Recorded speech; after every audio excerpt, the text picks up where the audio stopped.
Settimana scorsa stavo parlando con un mio amico al telefono e probabilmente ero un po' in quel mood, sai quando sei un po' triste a caso, non sai nemmeno bene il perché, semplicemente ti senti giù. E gli ho detto questa cosa che se ci ripenso adesso è assurda, ma sul momento mi sembra verissima, ovvero nel 2025 mi sembra di non aver fatto nulla. E lui, come un buonissimo amico, ha cominciato a smontarmi nel modo più fastidioso in assoluto perché non lo puoi contraddire, ovvero ha cominciato a mostrarmi i fatti. Ha cominciato a farmi una lista di tutte le cose che invece secondo lui sono riuscita a fare nel 2025. E mentre parlava, forse mi sono resa conto di una cosa che faccio molto spesso con me stessa, che è essere molto cattiva nei miei confronti. Forse è semplicemente un pattern di tutti quelli che sono perfezionisti e ambiziosi o che semplicemente non si sentono mai a posto. A te è mai successo? C'è quelle volte in cui ti chiedono come è andato il tuo anno e ti vengono in mente soltanto le cose che non hai fatto. Perché io ho questa cosa nel cervello che archivia tutto quanto come se fosse nella media, anche quando è palesemente fuori scala.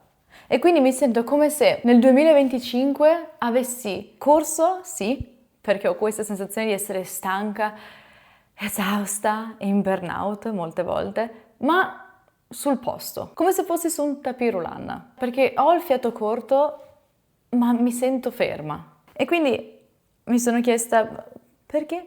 Cioè, perché faccio questo ragionamento? Perché mi auto-infliggo questa pena di non essere mai soddisfatta? Cioè, se mi fermo per un secondo e rifletto su quello che ho fatto nel 2025, mi rendo conto che ci sono tantissime cose che ho fatto. Ho viaggiato tantissimo. Cioè, su 12 mesi, 7 principalmente li ho passati all'estero. Ho avuto una nomination agli Streamer Awards. Ho fatto delle live assurde che dal punto di vista lavorativo dovrebbero darmi tantissima soddisfazione, come la live facendo paragliding o la live in elicottero mentre ero in Grecia, tutte queste senza problemi di connessione, che per una persona che fa il mio lavoro è fondamentale. E sono tutte cose che per me sono nella media, ma nel momento in cui le racconto a qualcun altro mi rendo conto che la loro reazione è wow, ma che vita stai vivendo? Eppure io queste cose non me le ricordo quando devo apprezzarmi. Sì, mi vengono in mente per 2 secondi, ma poi dopo svaniscono. E quindi mi chiedo quanto è normale sentire la soddisfazione. Tu, per esempio, per quanto tempo ti senti soddisfatto di qualcosa che riesci a raggiungere? Perché a me forse durerà circa 8 minuti. Dopo questi 8 minuti già comincio a pensare, ok, e poi? Adesso cosa facciamo? Cosa posso fare per rendere tutto questo di un livello superiore? La cosa che più mi fa ridere è che... Ridere. È che l'esempio perfetto per questa mia sensazione è che nel 2025 avevo tantissime aspirazioni, tantissimi obiettivi. Tra questi anche il fatto che volevo migliorare la mia presenza online. E un po' ci sono riuscita con i miei vari video su YouTube, ma ci sono poi quelle cose un po' più magari da adulto che continui a rimandare, perché non ti sembrano urgenti o perché sai che ci spenderesti troppo tempo per la soddisfazione che poi ne riceveresti, o almeno credi. Per esempio il mio sito. Sono ormai 2 anni che penso che vorrei migliorarlo. È un sito che ho fatto io, che ho codificato io, quindi ogni volta che devo fare una qualche modifica ci metto un'eternità. E quindi ogni volta mi aggiungo questa task perché devo farlo, voglio migliorarlo, è ormai obsoleto. Parla di cose mie vecchie che ormai non hanno più senso per il mio lavoro, però magicamente non trovo mai il tempo. Questa cosa mi pesa perché è un'altra volta un esempio di questa sensazione che ho dove sento che non sto costruendo, sto semplicemente correndo sul posto. In realtà qui entra lo sponsor di oggi che è perfetto per questo tipo di discorso, Hostinger. Questo video è sponsorizzato da Hostinger e voglio essere completamente onesta con te. Nel 2025 penso di non aver mai sfruttato così tanto le AI sul lavoro. Mi aiuta a velocizzare le mail, mi aiuta... Cioè, se tu sei un overthinker, in quanto overthinker, le AI mi aiuta tantissimo a velocizzare alcuni processi che altrimenti per me sarebbero paralizzanti. Esempio lampante, mandare mail. Se prima ci mettevo un'ora a mandare una mail perché avevo paura di come veniva scritto, di come potevo risultare, di non sapere come mettere in ordine, adesso in 5 minuti riesco a mandare una mail senza aver troppa ansia. E sì, adesso mi aiuta anche nel sito. Infatti nel 2026 voglio che la mia presenza online sia più mia, più curata, più pensata e sicuramente più chiara. con Hostinger sono riuscita a mettere mano finalmente al mio sito e renderlo molto più chiaro e molto più attuale, senza finire nel loop dell'oddio sto sbagliando tutto. Vi faccio vedere. Se vai su Hostinger e apri il website builder, qua io sceglierei il piano business perché dentro ci sono tutti gli strumenti di AI, o se ti serve anche la parte shop. Poi vai al checkout, metti il mio codice, Giulia Offline, e qui arriva la parte bella, ovvero le AI builder. Tu scrivi un po' quello di cui hai bisogno, tipo voglio un sito per il mio brand di collanine con home, prodotti, chi sono, da dove vengono i prodotti, qualsiasi cosa. Oppure semplicemente voglio una landing page per il mio portfolio da graphic designer. O ancora voglio una pagina per il mio progetto con la newsletter. Qualsiasi cosa. Premi invio, aspetti 2 secondi e bam! Ti crea un sito con struttura, testi, immagini. Poi ovviamente sono tutti placeholder, quindi devi stare tu a cambiare le immagini, il testo. Però ti ha già tolto il 90% del lavoro più noioso. Quindi devi semplicemente personalizzare, cambiare magari i testi, i colori, il font.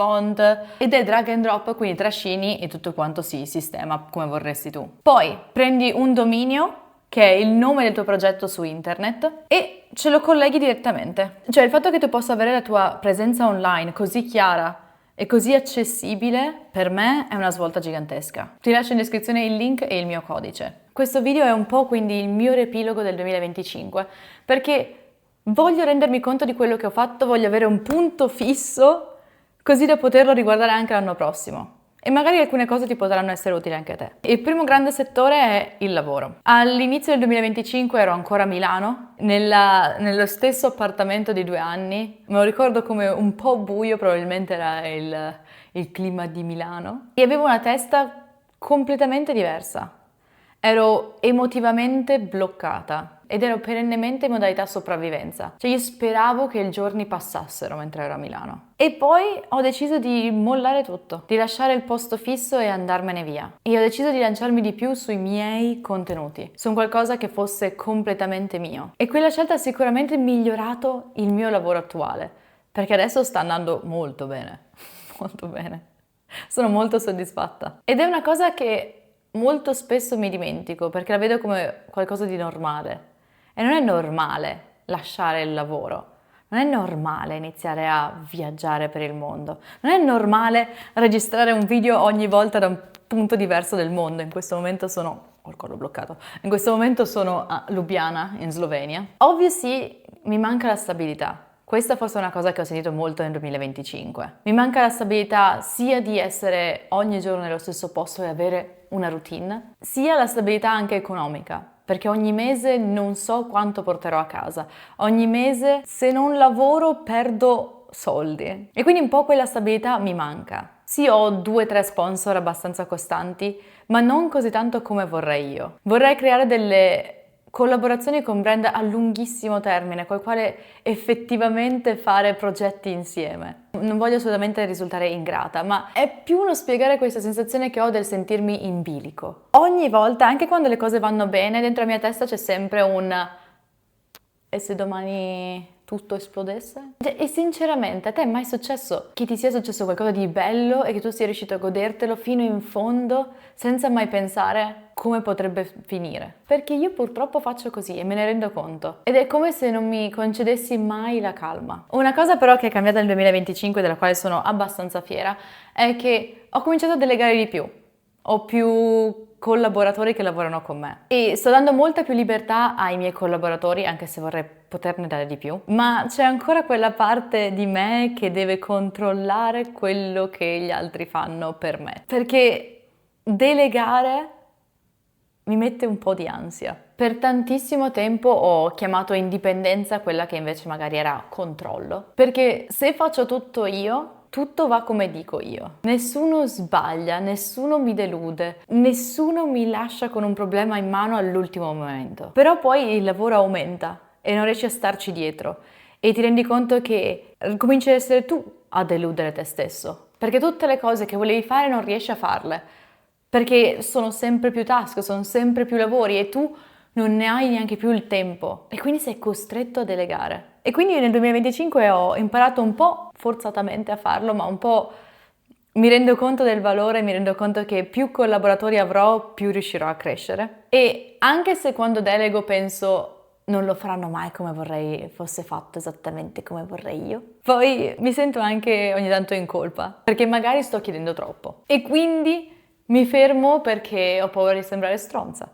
Una cosa un po' che sento tanto magari nel lavoro è quella di ho paura di essere troppo fredda e manageriale e di non piacere alla persona dall'altra parte e quindi di non creare una buona atmosfera di lavoro. Però questo mi porta ad essere poco chiara e diretta in quello di cui ho bisogno. Quindi il 2025 è una cosa che mi sono un po' autoimposta e che vorrei mandare avanti nel 2026 è quella di accettare di non essere la migliore amica dei miei collaboratori, perché è il lavoro. Questa cosa sicuramente mi mette a disagio, perché ho paura di non piacere alle persone. Ho ancora un po' quella cosa da people pleaser dentro di me. Magari tu ci stai riuscendo. Dimmi nei commenti come ci stai riuscendo, perché mi sarebbe davvero utile. Perché io alle volte preferisco essere confusa piuttosto che sembrare esigente. E non è una scelta matura, è principalmente paura. Ah, poi un'altra cosa sulla quale ho lavorato nel 2025, che magari può sembrarti una cavolata, sono i perks per la community. Io streamo tanto su Twitch, se non lo sai sono live praticamente quasi ogni giorno, e per i tier 3, che sono gli abbonati a un livello superiore, ho cominciato a mandare delle cartoline ogni mese. Quindi ogni volta che vado in un paese diverso, mentre cammino in giro raccolgo delle cartoline e poi dopo torno a casa, scrivo qualche pensiero, scrivo l'indirizzo e le spedisco. E questo ho visto avere molto successo. Perché è un qualcosa di materiale che le persone possono ricevere da un viaggio che faccio, da un'esperienza che anche loro fanno dall'altra parte online. Ed è una cosa che vorrei portare avanti di più nel 2026, magari creare anche nuovi progetti, nuovi prodotti per queste persone che mi supportano, o anche semplicemente creare un prodotto che sia mio. Ho già qualche idea e se fai parte della community su Twitch magari già hai già ricevuto qualche spoiler, però non voglio esprimermi troppo perché non è molto in campo il progetto, quindi voglio andare con calma. Secondo grandissimo settore di cui vorrei parlare nel 2025 sono le finanze e ho già fatto un video molto in profondità su quanto ho speso nel 2025, te lo lascio qua. E mi sono resa conto di quanto mi sia servito per rendermi conto di quanto spendo, perché è importante capire quanto spendi, dove lo spendi, così da poter spendere quei soldi in maniera migliore. Però la cosa vera che voglio migliorare nel 2026 è investire. Ho cominciato un po' a investire un po' timidamente nel 2025, ma nel 2026 vorrei essere più aggressiva su questo, perché se proviamo a inserirmi all'interno della metafora della formica e della cicala, io sono al 100% una formica. Cerco quindi di risparmiare il più possibile su tutto e poi metto tutto in saccoccia. Non metto niente fuori. Quindi ho soldi in banca che al momento stanno semplicemente facendo polvere. E mi rendo conto che non è una scelta cosciente nel 2026, non è una scelta intelligente lasciare i soldi in banca, me ne rendo conto, lo so. Non è stata la mia priorità per tanto tempo, ma vorrei che nel 2026 lo diventasse. Cioè non so, tu come sei? Sei più formica o cicala in questa situazione? Probabilmente la mia idea dell'accumulare soldi e tenerli in banca è più per avere quella sicurezza che non ho in tante altre cose della mia vita. E mi rendo conto che molto spesso non è nemmeno prudenza, ma è paura di perdere il controllo, anche in questo caso, perché non conosco bene il settore, quindi non mi sento in potere di capire dove sto mettendo i soldi. Il terzo grande settore del 2025, sul quale ho avuto tanti spunti, tanto impatto, diciamo, sono sicuramente le relazioni. Nel 2025 sono successe tantissime cose che mi hanno svegliata, direi, soprattutto a ottobre del 2025.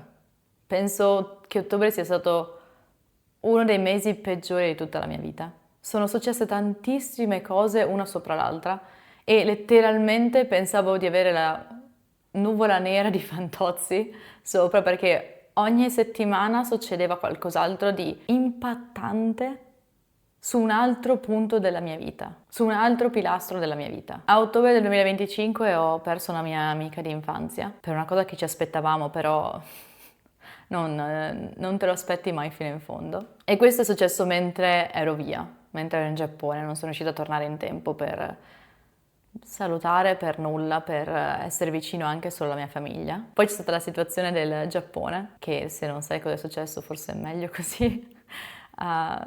Ma se fai qualche minima ricerca, study time Giappone, trovila qualunque perché chiunque ha fatto content su quella situazione. Ed è una cosa che era veramente minuscola, però è stata ingigantita dalle persone, da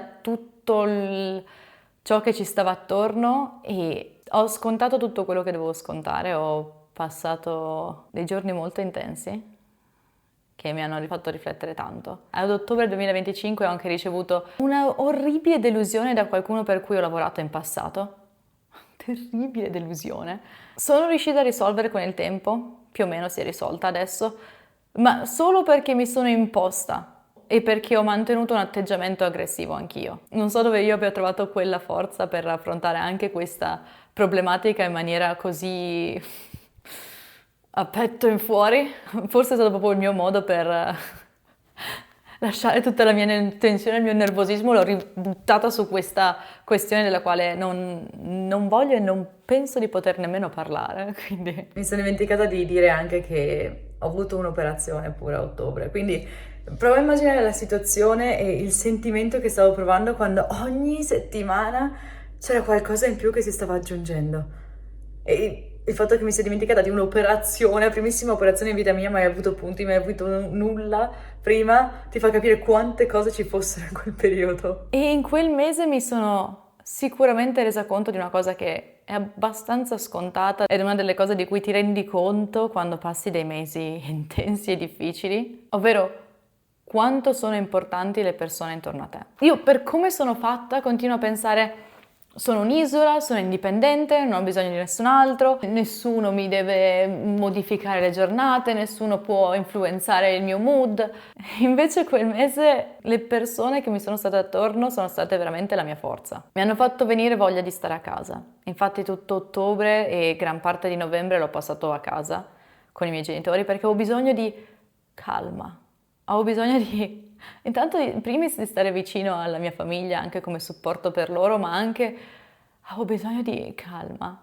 Avevo il cervello che già era in modalità sopravvivenza per i fatti suoi, quindi non volevo ritrovarmi in un altro paese e dover pensare dove mangio, dove faccio colazione, quanto spendo, quanto sto spendendo, dove sto andando. E lì sento di essermi avvicinata di più anche ai miei genitori, o almeno penso di essere un po' più presente. Il 2025 è stato l'anno in cui ho anche riscoperto alcune amicizie e ne ho create di nuove. Ho riscoperto anche un'amicizia con un mio amico e collega, Joe, molti di voi magari lo conoscono anche, e sono estremamente grata per questa amicizia. E poi ho riscoperto tante altre amicizie che invece magari tenevo lontane, sia perché magari c'era poca possibilità di vedersi, perché appunto viaggio, sia perché anche loro magari stanno in paesi diversi, completamente dall'altra parte del mondo, facendo lavori che non mi rendono fattibile andarli a trovare. E io ho sempre pensato di essere quel tipo di amica che nel momento in cui hai bisogno puoi chiamarmi e sono disponibile, però è difficile spiegare una cosa del genere o far credere una cosa del genere a una persona dall'altra parte se non ci sono quei momenti di attenzione